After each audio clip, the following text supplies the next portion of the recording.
Today we open this meeting by touching upon the wisdom of the Bhakti Sutras, where we tune with the knowledge of devotion, the knowledge of surrender, with the knowledge of love. So in one of these sutras that I'd really love to share with you goes something like this. Love is its own proof and does not require any other. Love is its own proof and does not require any other.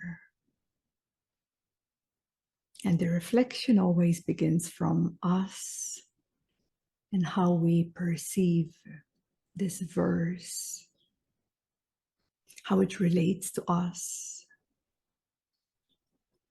how certain struggles may arise. It may show up in the way you perceive love in your relationships, whether intimate relationships or friendship, family, and how many times do we suffer or hurt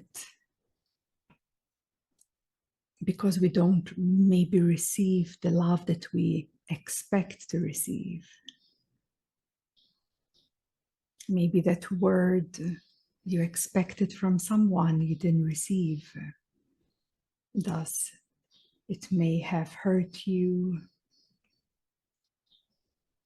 Or else the love that you always struggle to try to give to others. Try to make others recognize your love. And how does that make you feel when others don't see your love? Others don't see your actions. Hurt appears, isn't it? Hurt appears over and over. But this hurt has nothing to do with love. First of all, the hurt that arises is all of the past. And it's all of the past, meaning that what arises as pain or suffering or lack is unresolved energies. Yes, unresolved energies out of your past experiences that have not yet been dissolved.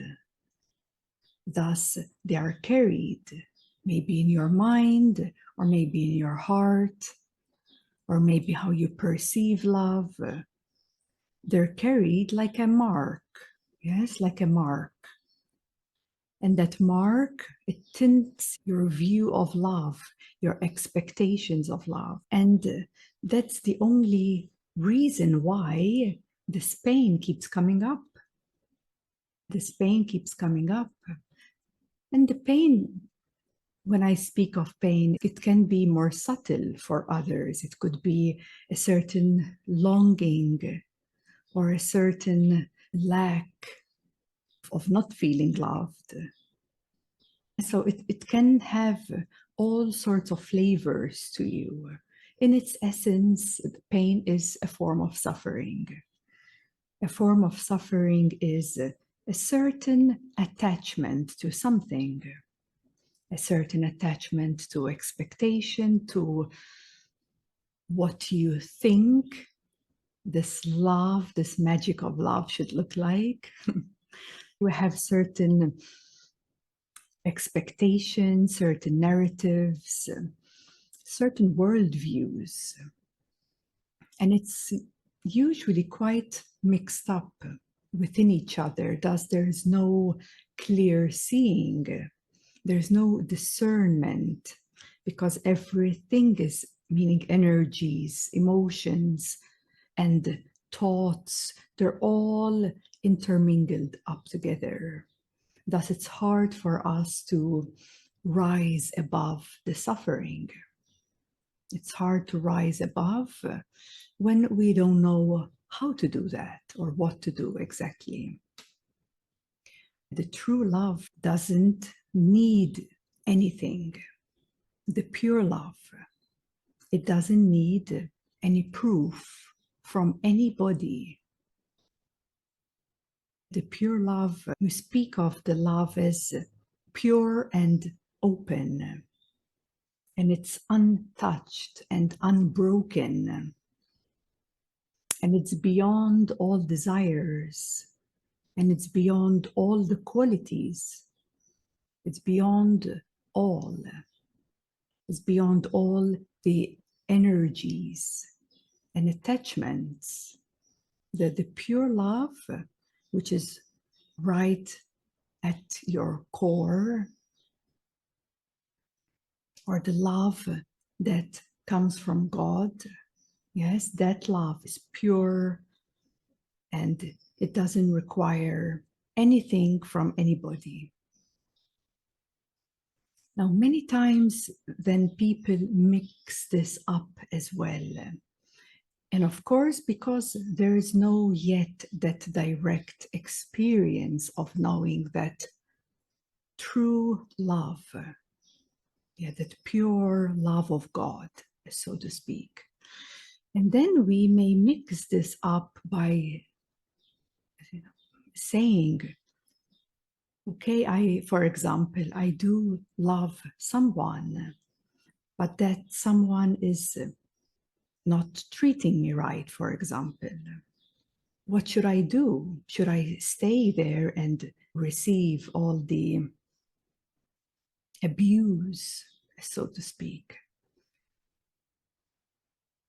So this has nothing at all to do with that. The selflessness of pure love doesn't say within it to stay in an abusive relationship, to be with someone or do something that is not in alignment with your heart and soul. Even that too is abusive for you. It doesn't mean that the selflessness of this pure love is to stay in a suppressed relationship or act in life in ways or do things or work without having the pure heart and soul for it. This is why discernment is very important. Discernment brings us to a place of knowing when it is healthy for us to walk away for something that is suppressing our soul or suppressing our heart. Yes, there's a certain discernment, or some call it fatherly love.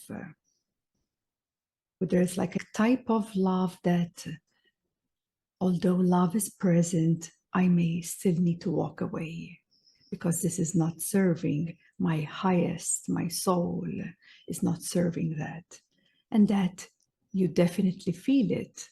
You don't need to think about it because you feel such a huge heaviness and huge contraction. And your soul is not happy in that state at all. So it has nothing to do with being submissive, although it's very much misunderstood because people think that devotion, surrender, is being submissive. So that too is a misunderstanding. The true surrender, the being selfless and devoting yourself, this must always go to a higher love, to a higher self. It is not a submissiveness to stay in a certain relationships which are maybe abusive,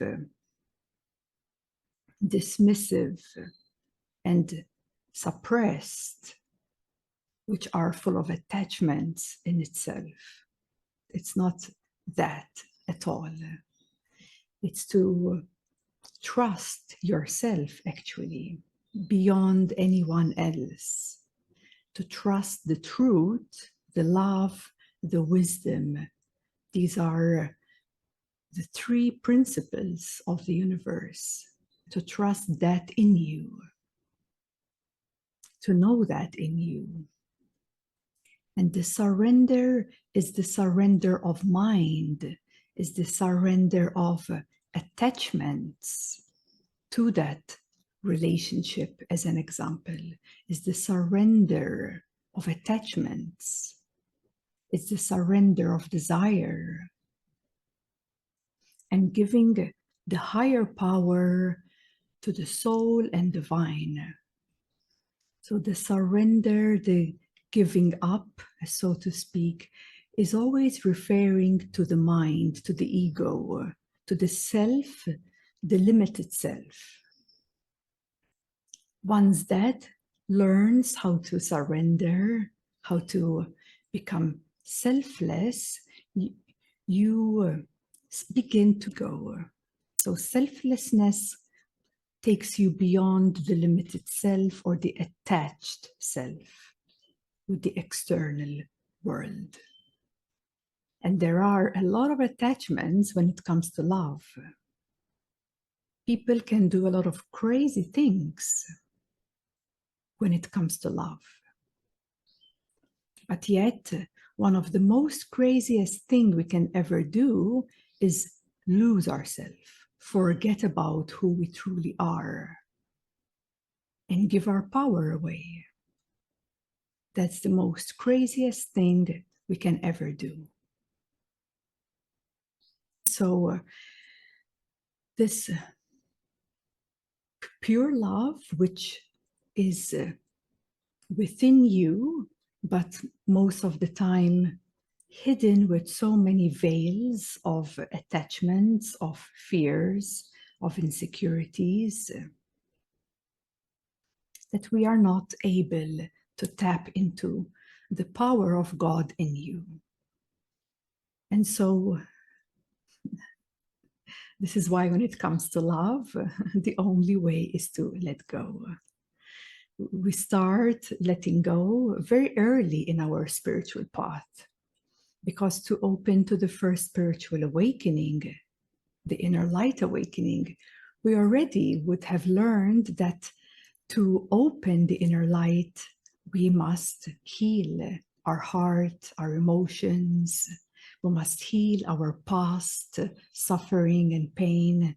And that's the heaviest, the most dense of emotional clearing happens right there when we learn how to accept ourselves with that. Accept ourselves with those emotions, with that life story that we have experienced, and we learn to let go. We learn to process and let go. And in a way, then on a higher plane, higher existence, it goes beyond the limitations of self, of limited self in any way, and the surrender is of selflessness into the divine. And that may look as if you're like stepping like a leap of faith, not knowing where this surrender is going to take you. Having no idea, no clue, it's unknown. And people are afraid of the unknown. They rather suffer, they rather stay in pain because they know it, they're attached to it. In a way, they're comfortable in it because they know it. That's how the mind functions, right? So taking that step, leap into the unknown, is actually the path to liberation. It's the path to your freedom. And that step in the unknown can be seen as a transcendence, can be seen as a surrender, a devotion, following this path of love and giving yourself as if it's a prayer of love, a song of love to the divine in you. So everything that is being unfolded through you, it's being consecrated to God. It's being given to God instantly. And when you live a life in that purity of devotion, not to gain something, not to get something, it's a pure selflessness. Now, in that instance of giving up and giving it all to love, giving it all to God, in that instance, there's no desire, there's no attachment. You're losing yourself over and over. And that's one huge way of burning this karma, this attachment to so many cause and effects that us as a soul and us as this human being incarnated here on this earth has, of course, created a lot of karma. And karma is not just a personal thing. We also have planetary karma. We have galactic karma. The moment you land on a planet, you're bound to karma. Because for every action, there is an opposing reaction. Karma is not just something that happens to you, whether positive or negative. It's bound to happen because we're all connected and there is this cause and effect to anything that happens, unfolds. But the transcendental path helps to burn through these attachments, these karmas, these sufferings. And not just that, but then ultimately living in this living presence of the now without expectation, without the need for any proof. And that's a big one for us human beings, because we want to be seen, we want to be acknowledged, we want to be loved, and we want to love others. But that does not always look as we wish it to be, isn't it? Sometimes there is a longing, a cry out to someone or family or loved one to really show them how much you truly love them. But yet it's not being heard, it's not being seen. And it's not for you to suffer that. If your parents had a lot of issues when you were young, now if your partner has been through a lot, it's not for you to suffer, but it's for you to transcend through a compassionate heart. So to give you the example, a compassionate heart is a transcendental way. People would generally ask, what can I do? There is so much suffering in the world. I have so much love to share with the world, but I'm in pain. I'm in pain because I can't reach out to everybody. I can't reach out. The only way is to transform that pain or suffering with a compassionate heart, so that you can bring it back towards yourself now. Where are you? Where are you within yourself in regards to the pure love that belongs to you, belongs in you, that it's meant for you to be so aligned, attuned with the purity of heart. What happened with that? Where did it go? So we must decode that knowledge once again, back in our awareness, back in ourselves. Unlock the knowledge of the heart, and the heart that is the untouchable heart, the heart that is eternal, and the heart that intensifies to eternity the closer you are to divine and God. So the love intensifies, the love grows, the love gets stronger, the more we surrender and devote ourselves to this love for divine. That's a beautiful surrender. There's no mistake there. It's impossible there will be ever an error. It's like a prayer, it's like a song, it's like becoming selfless and devoting your life, yourself, your action, your words to divine. And that will surely strengthen the connection, strengthen on a higher level, it's an attunement. On a lower level, it's a connection. So you may strengthen that connection or strengthen the attunement so that you can integrate. You integrate the pure love of God for God is the same thing. The pure love for divine and in divine. So as human beings, it wasn't always like this, but at this time, we are slowly reawakening. There are various levels of awakening, but at least slowly and surely we're going into the right direction. One way it may be seen as a reclaiming back who you are, but on a higher plane, you don't reclaim anything. Yes, there's no reclaiming of something that I own, because nothing is mine as such. Everything is one, but there's nothing mine. And this is also something we struggle because we speak of love in a dualistic way.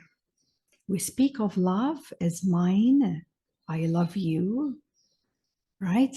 And you should love me, isn't it? It's a dualistic love. It's a love split into two. And that is unrealistic because the pure love is one. Now, this is something to really reflect upon, because if you walk through in life with this true wisdom, with this experience of knowing, seeing that love has always been one. It's not about me or about you. So that's all the attachments are there in the duality of love. And attachments of duality equals suffering. So it's very important for us to attune to the one love. And for that, this transcendence of all desires, transcendence of any qualities that you may relate with in a dualistic manner. So the signs of the pure love, divine love, is the same thing. Pure love, untouchable love, which is eternal, divine love, the love for God. This is all the love which is beyond any form, any attachments. So the signs of this love is when all thoughts, all words, deeds are given up, surrendered. And when that truly happens, when we give up the words, the thoughts, the deeds, the actions, then we truly begin on the path of love. Then love has begun. It's where we start from. It's where the taste of the true love of divine can be really experienced. So I understand that this requires a lot of work, and every moment in this living presence, every moment, something shows up for us. Yeah, so there's nothing to worry about it, right? Because there's always something showing up. And if we're really honest, we look at it. We see its limitations. We may recognize, oh, I've believed in this, but do I need to continue believing in this limitation? Maybe not. Can I surrender this to divine? Can I be selfless right now and give it up and see what happens in you? This is the magic. This is living in the full trust of the divine's will. Because ultimately, there's nothing for you to gain. There's nothing for you to keep. And there's nothing for you to give. Because even a true meeting with one another can be created in love, even without a word spoken. I don't need to tell you that I love you, but if you're truly in sync and attuned, you know it, you feel it. Why? Because it's the same. It's the same in you. So that's where we want to come to that state of recognition of the abundance of this eternal divinity. Because divinity is all love, all of it. All the divine plane, it's all love. And it's all one. The divine eternity is the closest to the sun. It's the closest to God, to the absolute. Thus, that is why it's intense, but not intense contracted. It's more of like intense bliss. There's nothing that is distorted in divinity. And so this is why we must go beyond all these worldviews of love and come to a true place of non-attachment, no expectation, and practice, try it out, practice consecrating your actions. You can offer the meditation to the divine, and when you do that, the personal self or the ego steps aside. It's a way how to go beyond. But that practice can also be taken on as a practice in your daily actions. How about that? Every step along the way, there is this beauty of attunement and surrender to the divine in every action, every unfoldment of your living presence. Wow, that's so beautiful. And we all deserve to live in a divine way, in a divine life, because it's our nature. Our nature is divine. We'll open the gateways of divine so that we can attune ourselves more and more with that nature which is in you as well. And when we taste and experience, even if it's a little glimpse of divinity, it's okay. That's a seed, that's a start. We all start from somewhere.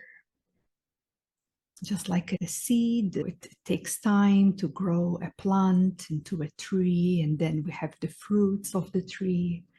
There's a lot of love to be cultivated in that growth, the right environment, the right food, the right water and everything, the right soil, the right foundation. We're exactly like the nature. We need that little glimpse, that open, like a bit of, even a little hairline of a crack, which is open inside of you, is enough for you to taste the nature that's inherently as you, in you, but just has been overlooked, dismissed, unacknowledged. And the way through is through the heart, through the love. But the love needs to be directed to the divine. Because in that way, you rest assured that there is nothing tricky. You're not trying to get something from someone. Oh, let me love you unconditionally. And then deep down, we have certain expectations. But we taste the pure love for God, for divine. And then we get to know the true love. And we live from there. So we have to reverse engineer the whole process. Come back home. Come back to divine. Come back here and then move from yourself. And that is a lot of love to you in all so many ways.